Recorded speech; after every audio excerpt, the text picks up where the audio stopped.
आपको मालूम है जितने लोग सेवा कर रहे हैं ना, वो सारा धन स्वर्ग में इकट्ठा हो रहा है। और यही तो परमेश्वर ने, यही तो हमारे प्रभु यीशु मसीह ने कहा था कि अपने लिए पृथ्वी पर नहीं लेकिन स्वर्ग में धन इकट्ठा करो।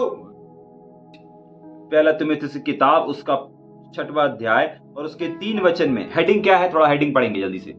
झूठी शिक्षा और धन का लोभ। झूठी शिक्षा कौन देता है? झूठे शिक्षक। ठीक है, झूठी शिक्षा किसके द्वारा निकलेगी? जो झूठे शिक्षक हैं। एक सच्चे शिक्षक के जीवन से झूठी शिक्षा प्रकट नहीं होगी या झूठी शिक्षा नहीं बहेगी। ठीक है, झूठे शिक्षकों से झूठी शिक्षाएं आती हैं। ठीक है, और दूसरी चीज क्या है? धन का लोभ। ठीक है, तो आज हम 3 वचन से लेकर के और उसके 10 वचन तक क्या किस बात को देखेंगे कि झूठे शिक्षक और झूठी शिक्षाएं, झूठे शिक्षक और झूठी शिक्षाएं, और तीसरी चीज धन का लोभ। इन तीनों चीजों को हम देखते चले आएंगे। और आज यहां पर हम देखेंगे कि झूठे शिक्षकों की पहचान क्या होती है, कैसे हम झूठे शिक्षकों को पहचान सकते हैं। बहुत सारे प्रचारक हैं अभी आज संसार में, बहुत सारे लोग हैं जो सुसमाचार का प्रचार कर रहे हैं, परमेश्वर के वचन का प्रचार कर रहे हैं, और सबसे इंपॉर्टेंट चीज कि वो बाइबल से प्रचार कर रहे हैं।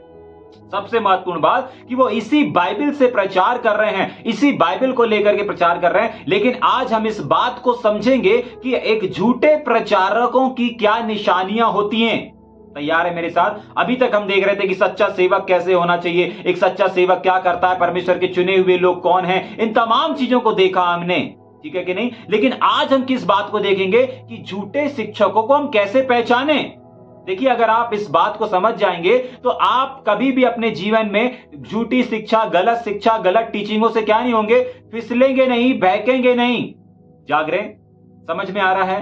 कभी भी आप डगमगाएंगे नहीं, कभी भी आपका मन व्याकुल नहीं होगा, और कभी भी आप बहुत, तो बाइबल में लिखा है ना कि बहुत सारे अंतिम समय में क्या हो जाएंगे, बहक जाएंगे। तो कभी भी आप बहकेंगे नहीं, कभी भी आप मुकरेंगे नहीं। क्यों? क्योंकि आपको पता चल जाएगा कि झूठी शिक्षा ये है। अगर कोई प्रचारक, अगर कोई शिक्षक ऐसा सिखा रहा है, तो अगर आप आज समझ जाएंगे कि यार झूठे शिक्षकों की टीचिंग कैसी होती है, झूठे शिक्षकों की निशानी कैसे होती है, तो आपको पता है जब भी कोई ऐसा व्यक्ति आपको कुछ बताएगा, कुछ सुनाएगा, आप सरेंडर हो जाएंगे, आप सतर्क हो जाएंगे और बोलेंगे नहीं, पहचान जाएंगे, नहीं ये रॉन्ग है। ठीक है, ये गलत टीचिंग है, मैंने इस बात को सीखा था, मैंने इस चीज को सीखा था कि झूठे शिक्षक ऐसे होते हैं, झूठे लोग ऐसी बातों को करते हैं। समझ में आ रहा है क्यों ये चीज सीखना जरूरी है? ऐसा नहीं कि आपके आसपास गलत टीचर हैं, ऐसा नहीं कि आपके आसपास गलत शिक्षक लोग घूम रहे हैं, नहीं, ऐसे कहने का मतलब नहीं है। लेकिन कभी हो सकता है आज परमेश्वर ने आपको अच्छी जगह पर रखा है, जाग रहे, तभी के लिए आज आप इस बात को सुन पा रहे हैं।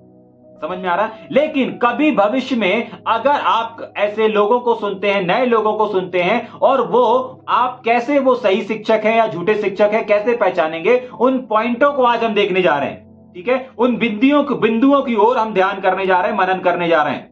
समझ में आ रहा है क्या देखने जा रहे हैं? समझ पाए इसको? जैसा इसका हेडिंग है वैसे ही इसके अंदर हमको मिलने जा रहा है, झूठे शिक्षकों की पहचान। और अभी हमने देखा कि यह पहचान क्यों इंपॉर्टेंट है, इसको अध्ययन करना क्यों जरूरी है, क्योंकि हो सकता है आज हमारे पास ऐसे लोग नहीं होंगे, लेकिन आने वाले टाइम में हम ऐसे लोगों के सामने खड़े हो सकते हैं। ऐसे लोग हमें सुनाने आ सकते हैं, ऐसे लोग हमें कुछ प्रचार करने आ सकते हैं, या ऐसे लोगों से हमारा सामना हो सकता है। जाग रहे हैं? इसीलिए अगर हमको ज्ञात रहेगा, हमको मालूम रहेगा कि झूठे शिक्षक कैसे होते हैं, तो हम फटाक से उनके धोखे में नहीं आएंगे। ठीक है, और उनको अपने पास से अलग हो जाएंगे, उनकी चीजों को हम नहीं सुनेंगे, देखेंगे, पढ़ेंगे वापस। हाँ, यदि कोई और ही प्रकार का उपदेश देता है और खरी बात को, अर्थात हमारे प्रभु यीशु मसीह की बातों को और उन उपदेशों को नहीं मानता। पहली चीज क्या देखने जा रहे हैं हम? झूठे शिक्षकों की पहचान क्या होती है? नंबर 1 पहचान यह होती है कि वो और ही प्रकार का प्रचार करते हैं जिसमें यीशु मसीह शामिल नहीं है। जिसको आपके और हमारे प्रभु यीशु मसीह ने नहीं सिखाया, उन बातों को वो सिखाना शुरू करेंगे। अगर आप पौलुस के टीचिंग को, अगर आप पौलुस की शिक्षाओं को देखेंगे, तो पौलुस ने हर एक टीचिंग में उन बातों को बताया जिन बातों को या तो पुराने नियम में पाया जाएगा, या तो प्रभु यीशु मसीह ने उससे कहा, या प्रभु यीशु मसीह के सुसमाचार में वो पाई जाती है। हाँ, उसने अपग्रेड करके सुनाया, हाँ, उसने अपने आज के जनरेशन के अनुसार सिखाया और समझाया। जाग रहे हैं? हाँ, तो सावधान, पहली निशानी कि जो झूठे प्रेरित रहते हैं या झूठे शिक्षक रहते हैं या झूठे सिखाने वाले रहते हैं, वो यीशु मसीह को एक किनारे रख करके, यीशु मसीह को किनारे रखने का मतलब है यीशु मसीह की टीचिंग, यीशु मसीह की शिक्षा को एक किनारे रख करके और ही प्रकार का प्रचार करेंगे, कुछ और ही प्रकार की शिक्षा को देंगे। जाग रहे? वो आपको यीशु मसीह की ओर केंद्रित नहीं करेंगे, यीशु मसीह की ओर नहीं ढकेलेंगे, लेकिन वो किसी और ही जगह पर आपको ढकेलेंगे। तो ये पहली पहचान होती है झूठे शिक्षक की और गलत टीचिंग की। आप उनका पूरा 1 घंटे का संदेश सुन लेंगे, उनका बहुत बार उनके प्रचार में यीशु मसीह का नाम ही नहीं आएगा। जाग रहे? बहुत सारी बातों को बताएंगे, लेकिन एक बार भी यीशु मसीह का उदाहरण नहीं लेंगे। ये पहचान है कि वो एक गलत शिक्षक है, ये पहचान है कि वो एक गलत टीचिंग देने वाला है, वो एक झूठा शिक्षक है। जाग रहे हैं? तो पहली चीज क्या लिखी है, वापस पढ़ेंगे तीसरे वचन को। यदि कोई और ही प्रकार का उपदेश और ही देता प्रकार है, का उपदेश मतलब बिना यीशु मसीह का उपदेश। और ही प्रकार का उपदेश का मतलब क्या होता है? और ही प्रकार का उपदेश का मतलब होता है बिना यीशु मसीह का उपदेश। हाँ, आगे। और खरी बातें बोलता है, और खरी बातें बोलता है, अर्थात हमारे प्रभु यीशु मसीह की बातों को हाँ। और उस उपदेश को नहीं मानता। बस ध्यान से सुनिए, झूठे शिक्षकों की दूसरी पहचान होती है कि वो खरा उपदेश तो देंगे, खरा बात तो करेंगे। जाग रहे? अब आप बोल सकते हैं भैया परमेश्वर का वचन कहता है कि तू सिखा, डांट, सिखा, समझा, खरी शिक्षा दे। तो ऐसे लोग भी होंगे झूठे वाले। आपको पता है झूठे शिक्षकों में भी ये क्वालिटी पाई जाएगी। परमेश्वर का वचन कहता है बहुत सारे लोग अपने कानों की खुजली के मिटाने के लिए अपने लिए अच्छे अच्छे प्रचारकों को ढूंढ लेंगे, टटोल लेंगे, उनको खरी शिक्षा नहीं चाहिए। लेकिन यहां पर झूठे शिक्षकों की भी पहचान होती है कि वो खरा उपदेश देते हैं। पर सिर्फ परमेश्वर के सच्चे सेवक ही खरा उपदेश नहीं देते, यहां पर झूठे शिक्षक भी खरा उपदेश देते हैं। जाग रहे? लेकिन यहां पर उनकी एक पहचान लिखी हुई है, पढ़ेंगे आगे, खरे उपदेश के आगे। हाँ, अर्थात हमारे प्रभु यीशु मसीह की खरे का मतलब लिखा हुआ है, खरे के आगे लिखा हुआ है अर्थात। मतलब इसका अर्थ क्या है, कैसे पहचानेंगे? भाई एक सच्चा परमेश्वर का सेवक, अच्छा परमेश्वर का सेवक भी खरे संदेश को दे रहा है और एक झूठा प्रचारक भी खरी शिक्षा को दे रहा है। अब हमारे सामने सवाल है, हमारे सामने ये सिचुएशन है कि हम इनको पहचाने, तो पहचाने कैसे? हाँ, वही लिखा हुआ है, अर्थात हमारे प्रभु यीशु मसीह की बातों को, हमारे प्रभु यीशु मसीह की बातों को और उस उपदेश को और नहीं उस मानता। उपदेश को जो वो प्रचार कर रहे हैं वो खुद अपने जीवन में एक्टिव नहीं करके रखेंगे। जाग रहे? और सच्चा सेवक जो होगा ना, वो पहले अपने जीवन में लागू करेगा, पहले अपने बातों में, पहले अपने स्वभाव में, पहले अपने नेचर में परमेश्वर की, प्रभु यीशु मसीह की शिक्षाओं को लेकर के आएगा। उसके बाद वो लोगों को खरा उपदेश देगा। जाग रहे? खुद ही बीड़ी सिगरेट शराब पी रहा है और लोगों को खराई से बोल रहा है नहीं ऐसा करना चाहिए, नहीं वैसा करना चाहिए, ऐसे सिगरेट पीने से नरक चले जाओगे, वैसे करने से, और खुद ही बाहर जाकर के धोंक रहा है सिगरेट शराब। जाग रहे? वो झूठा प्रचारक है, झूठा शिक्षक है। सच्चे शिक्षक की पहचान ये होती है कि वो क्या करता है, परमेश्वर की बात को, उन बातों को, विशेषकर जिन बातों को वो सिखा रहा है, वो स्वयं भी मान रहा है।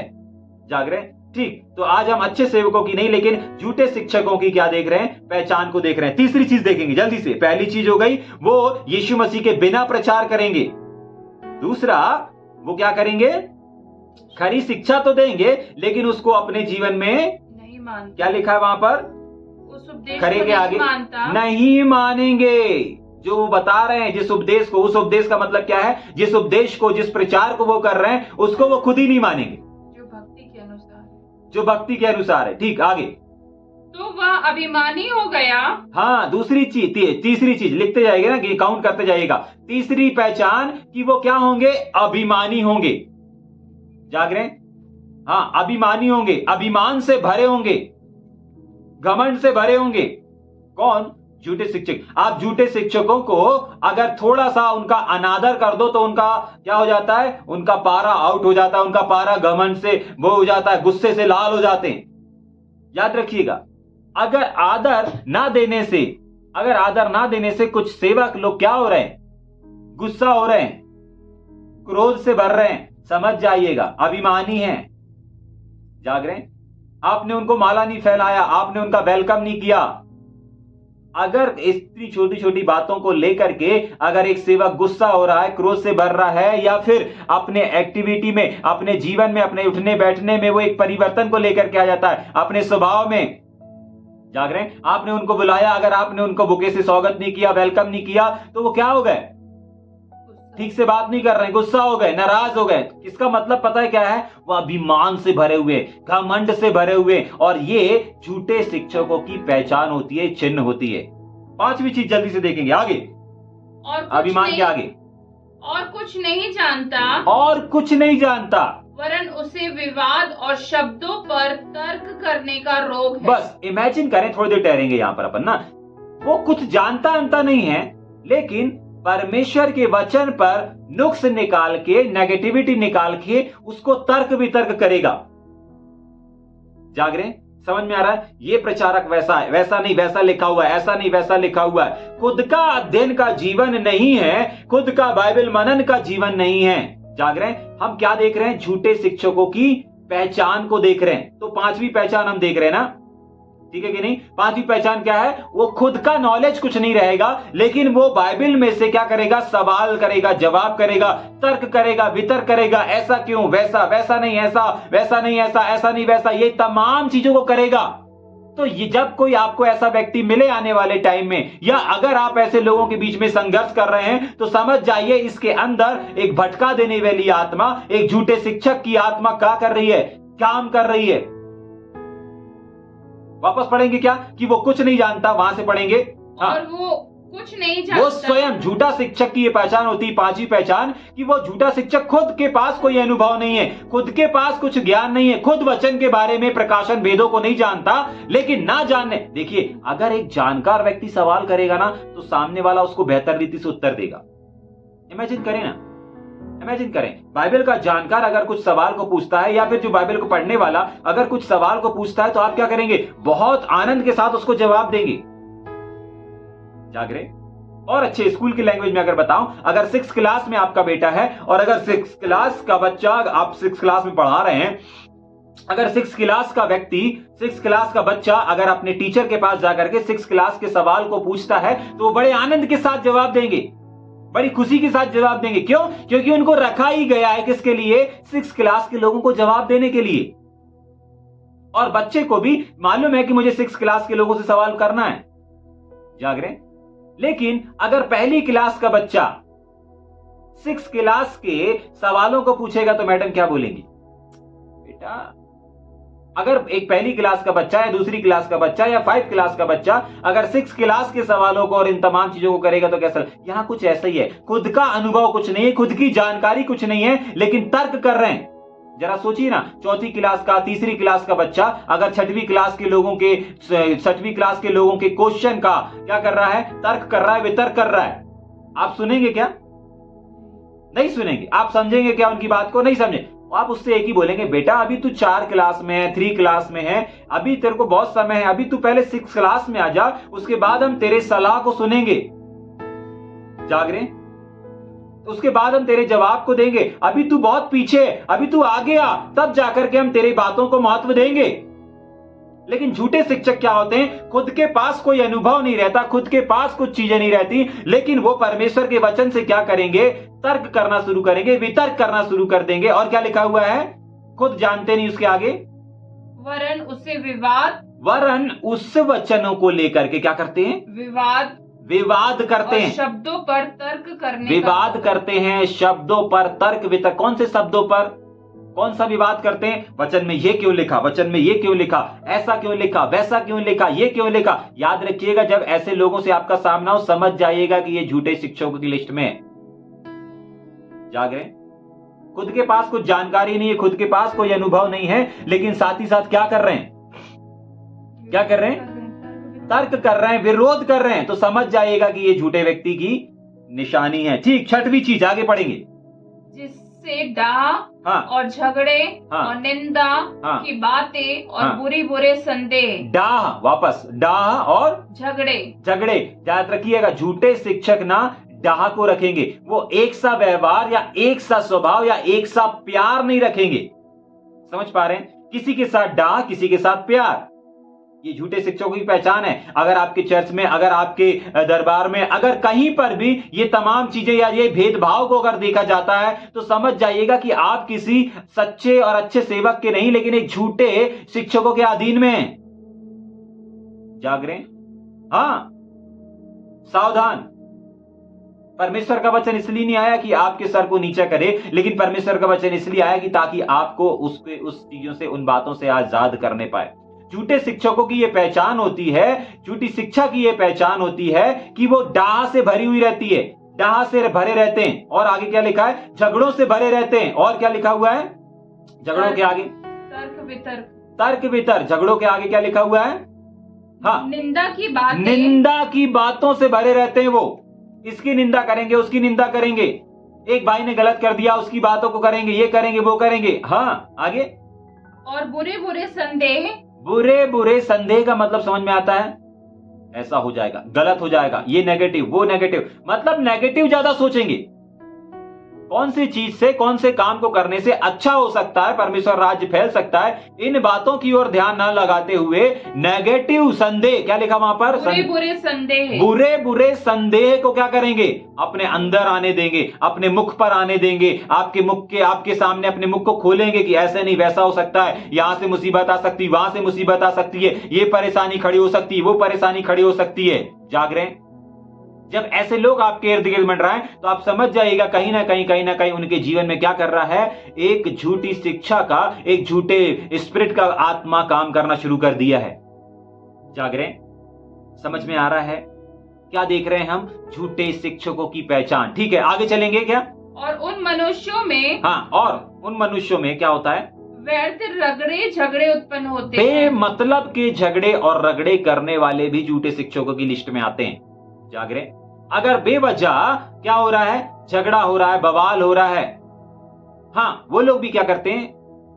जिनकी बुद्धि बिगड़ गई है। जिनकी बुद्धि क्या हो चुकी है? बिगड़ गई है। बिगड़ गई है। याद रखिएगा, जो लोग बेवजह लड़ाई करते हैं, बेवजह लड़ाई लेते हैं, वे लोग भी झूठे शिक्षकों की लिस्ट में आते हैं। हाँ, आगे। और वे सत्य से विहीन हो गए हैं। सत्य को जानना नहीं चाहते, सत्य से विहीन हो गए हैं। ठीक, आगे। जो समझते हैं कि, हाँ, उनकी सोच देखिए, यहाँ पर एक और पहचान हम देखने जा रहे हैं। हाँ, वे सोचते हैं कि भक्ति कमाई का द्वार है। ये एक विशेष पहचान है। ठीक है, इसको लिख लीजिएगा, 6वीं 7वीं पॉइंट में लिख लीजिएगा कि एक और पहचान किसकी? झूठे शिक्षकों की, कि वे अपने इस मानसिकता में रहते हैं। और कैसी मानसिकता में रहते हैं, कैसे काम करते हैं, कैसे सेवा करते हैं, आगे लिखा हुआ। यस, जो समझते हैं कि, उनका विवेक ऐसा रहता है कि यार ये जो सेवकाई है ये क्या है? भक्ति कमाई का द्वार है। भक्ति को अपन सेवकाई पढ़ेंगे। हाँ, सेवकाई कमाई का द्वार है। सेवकाई कमाई का द्वार है, मतलब सेवकाई एक बिजनेस है। झूठे शिक्षकों की यह पहचान होगी कि वो सेवकाई को निस्वार्थ नहीं, लेकिन कैसे करके देखेंगे? कमाई का एक द्वार है। जैसे एक व्यक्ति बिजनेस करता है, जैसे एक व्यक्ति नौकरी करता है, और नौकरी करने के बाद, बिजनेस करने के बाद वो अपेक्षा करता है मेरा बिजनेस बढ़े, और वो बिजनेस इसलिए करता है ताकि उसको बहुत सारा पैसा चाहिए रहता है। एक व्यक्ति नौकरी इसलिए करता है ताकि उसको सैलरी चाहिए रहती है। एक व्यक्ति सरकारी नौकरी इसलिए ढूंढता है क्योंकि उसको सरकारी सैलरी चाहिए, और सरकार से रिटायरमेंट होने के बाद भी उसको पेंशन चाहिए। इसलिए एक व्यक्ति सरकार के साथ तरफ से बहुत सारी सुविधाएं मिलती हैं, इसलिए उसको तमाम वो चीजें सरकारी नौकरी ढूंढता है। जाग रहे हैं? और उसका पूरा फोकस किस में रहता है? पूरा फोकस किस में रहता है? धन के ऊपर रहता है। जाग रहे हैं? समझ में आ रहा है? और क्या कह रहा परमेश्वर का वचन यहां पर? हाँ, समझते हैं कि भक्ति कमाई का द्वार है। भक्ति कमाई का क्या है? द्वार है। भक्ति, उनकी मानसिकता ये रहेगी कि ये जो सेवकाई परमेश्वर ने मुझे दिया है, जो सेवकाई है, वो सेवकाई कमाई का माध्यम है। वो जहां पर भी जाएंगे यहां से पैसा मिलना चाहिए, जहां पर भी जाएंगे यहां से मुझे इतना मिलना चाहिए, यहां से मुझे उतना मिलना चाहिए। सावधान, सावधान। अगर एक सेवक पैसे की डिमांड करके आपके पास आ रहा है, सावधान। आ तो रहा है, अच्छा अभिषेक लिया हुआ है, अच्छी एनाइंटिंग लिया हुआ है, अच्छा पेरिताई अभिषेक है, अच्छा भविष्यवक्ताई अभिषेक है, लेकिन सावधान, अगर वो डिमांड करके आ रहा है कहीं ना कहीं उसकी मानसिकता ये है कि ये जो सेवकाई है वो पैसे कमाने का एक रास्ता है, पैसे कमाने का एक जरिया है, और ये झूठे शिक्षकों की पहचान होती है। जाग रहे हैं? समझ में आ रहा है? नहीं मुझे 50,000 दीजिए, नहीं मुझे 1,00,000 रुपए दीजिए, नहीं मुझे 30,000 रुपए दीजिए, नहीं मुझे 20,000 रुपए दीजिए, तब मैं आपके यहां आऊंगा, तब मैं सिखाऊंगा, तब मैं ऐसा करूंगा, तब मैं वैसा करूंगा। नहीं। जाग रहे हैं? ऐसी मानसिकता वो लोग रखते हैं जो लोग क्या करते हैं, अपनी मानसिकता को, जो वे लोग ऐसे मानसिकता से भरे हुए हैं कि ये जो सेवकाई है ये पैसा कमाने का, पैसा आने का एक माध्यम है। आपको पता है डिमांड कौन करते हैं? वही लोग करते हैं जिनकी मानसिकता में ये भरा हुआ है कि सेवकाई क्या है? सेवकाई एक कमाई करने का द्वार है। जाग रहे हैं? हां, परमेश्वर के वचन में लिखा हुआ है, सेवा करने वाला आशा से सेवा करे। बाइबल में अपन ने पढ़ा था ना कि सेवा करने, बोने वाला आशा से बोए, हल जोतने वाला आशा के साथ जोते। और क्यों? ताकि वो क्या कर सके, मजदूर अपनी मजदूरी को प्राप्त कर सके। लेकिन मजदूरी की डिमांड करना नहीं, हम इतना लेंगे तो ही आएंगे, नहीं दोगे तो नहीं आएंगे। जाग रहे? समझ में आ रहा है?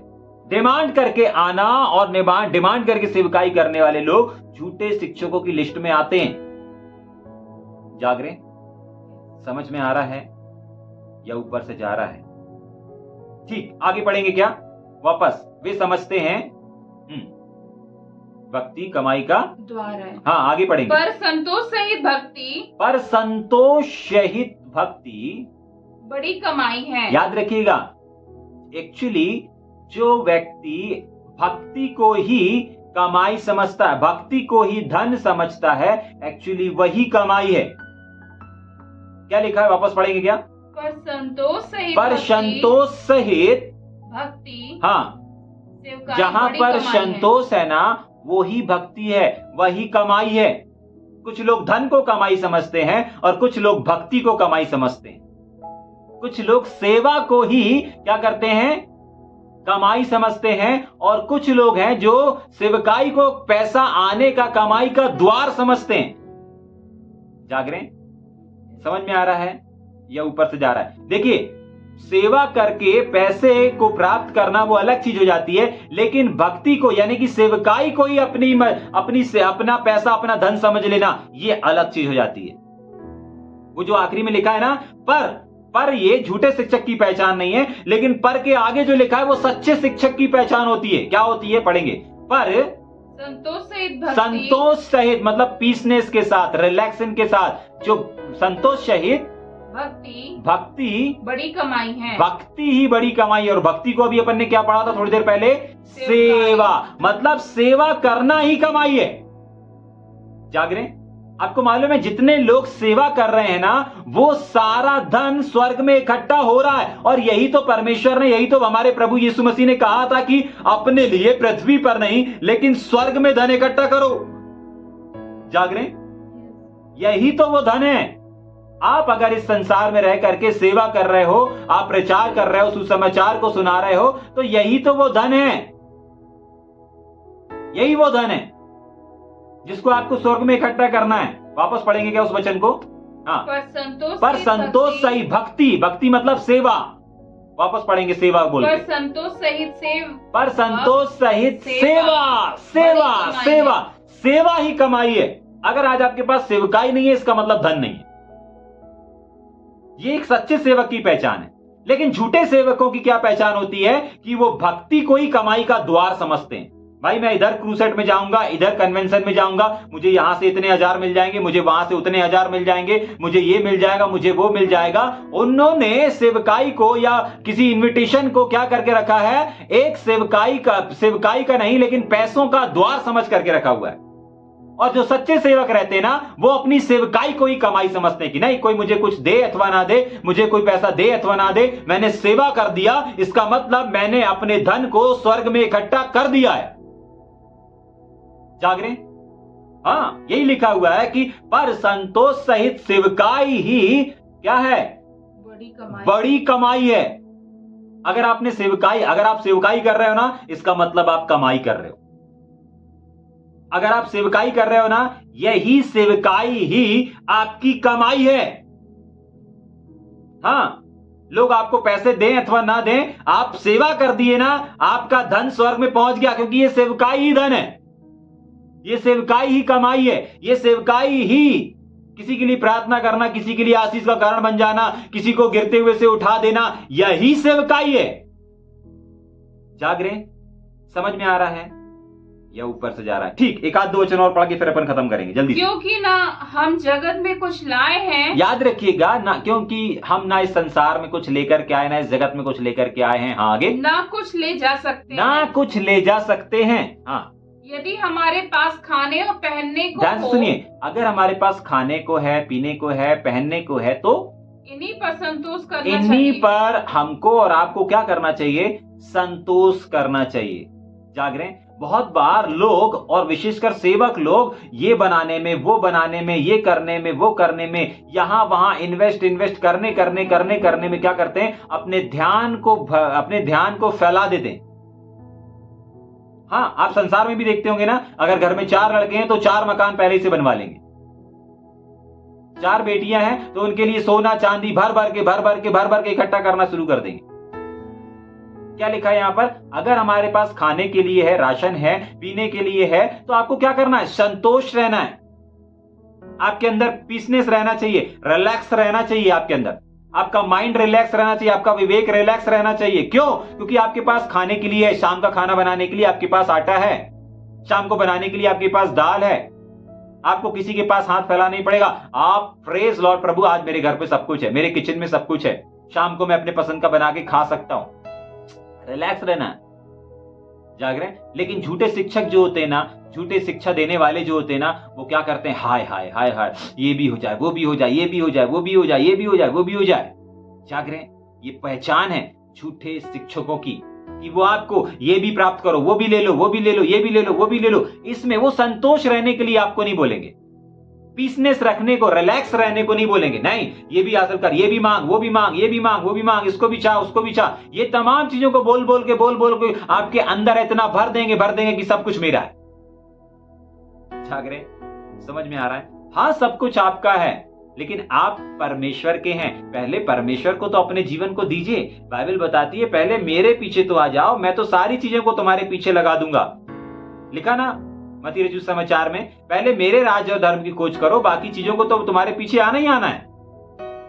हाँ, लेकिन अधिकांश जो झूठे शिक्षक होंगे ना, वो आपको ये भी मांग ले भाई, ये भी मांग ले बहन, ये भी मांग, ये भी मांग। प्रभु का वचन कहता है मांगो तो दिया जाएगा, ये मांगना, वो मांगना, यहां से मांगना, वहां से मांगना, मांगना मांगना मांगना ही सिखाते रहेंगे।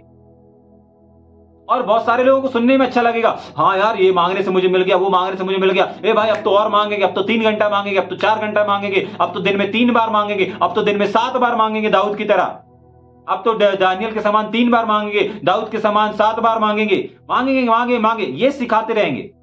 जाग रहे हैं? समझ में आ रहा है?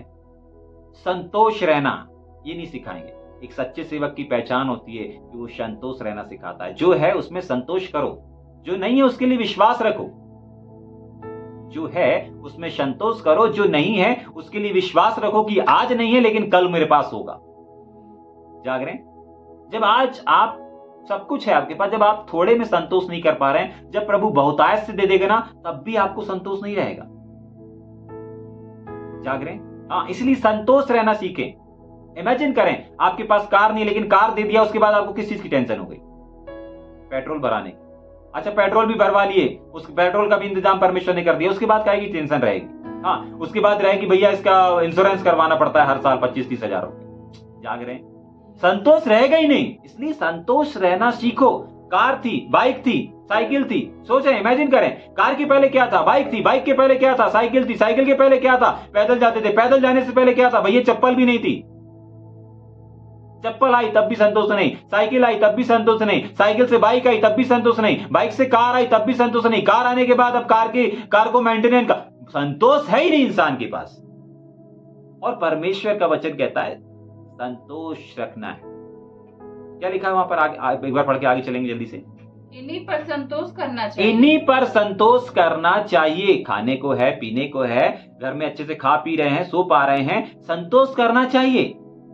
जब आप इन चीजों की संतोष करने का मतलब पता है क्या होता है? प्रभु तेरा धन्यवाद कि मुझे बहुत आयस्य दिया, धन्यवाद प्रभु आपने मुझे सब कुछ दिया, सुबह से उठा मैं भूखा नहीं रहा, दोपहर में मुझे लंच मिल गया, शाम को मुझे खाना मिल गया, सब कुछ मिल गया, प्रभु धन्यवाद तेरा।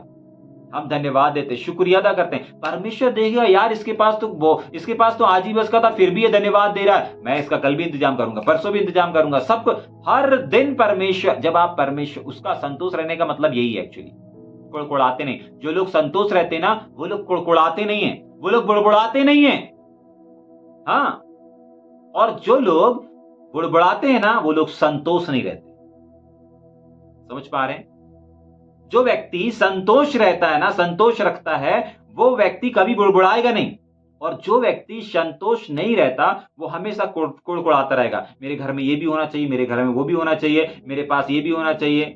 बहन लोग अधिकतर बोलती ना, कान का आ गया, अरे मेरे पास नाक का भी होना चाहिए, नाक का आ गया, अरे गला का भी होना चाहिए, गले का हो गया, अरे कड़ा भी होना चाहिए, ये भी होना चाहिए, वो भी। मतलब वो संतोष है ही नहीं। जो परमेश्वर ने उनको नवाज दिया, जो परमेश्वर ने उनको दे दिया, उससे संतोष नहीं है। जाग रहे हैं? संतोष रखना सीखें। आज की सुबह परमेश्वर का वचन हमसे इस बात कर रहा है। देखिए, संतोष रखने वाला व्यक्ति कभी कुड़कुड़ाएगा नहीं, कभी ये नहीं बोलेगा कि मेरे पास ये नहीं है। वो हमेशा ये बोलेगा, क्या बोलेगा? इस बात के लिए धन्यवाद, इस चीज के लिए धन्यवाद, इस इंतजाम के लिए धन्यवाद। जाग रहे हैं? समझ में आ रहा है या ऊपर से जा रहा है? और देखेंगे क्या खत्म करेंगे अपन यहाँ पर। हाँ, आगे। पर जो धनी होना चाहते हैं, हाँ, पर जो धनी होना चाहते हैं वे ऐसी परीक्षा और फंदे, ऐसी परीक्षा और फंदे, ऐसी परीक्षा और फंदे, हाँ, फंदे और में बहुत सी व्यर्थ हाँ, और हानिकारक लालसाओं में फंसते हैं। ऐसी हानिकारक लालसाओं में क्या हो जाते हैं? फंसते हैं, फंस जाते हैं। जो मनुष्यों को बिगाड़ देती क्या कर देती है? मनुष्यों को क्या कर बिगाड़ देती है? मनुष्यों को, इंसानों को क्या कर देती है? बिगाड़ देती है। ठीक है कि नहीं? तो हम यहां से कल पढ़ना शुरू करेंगे। ठीक है कि नहीं? तैयार हैं?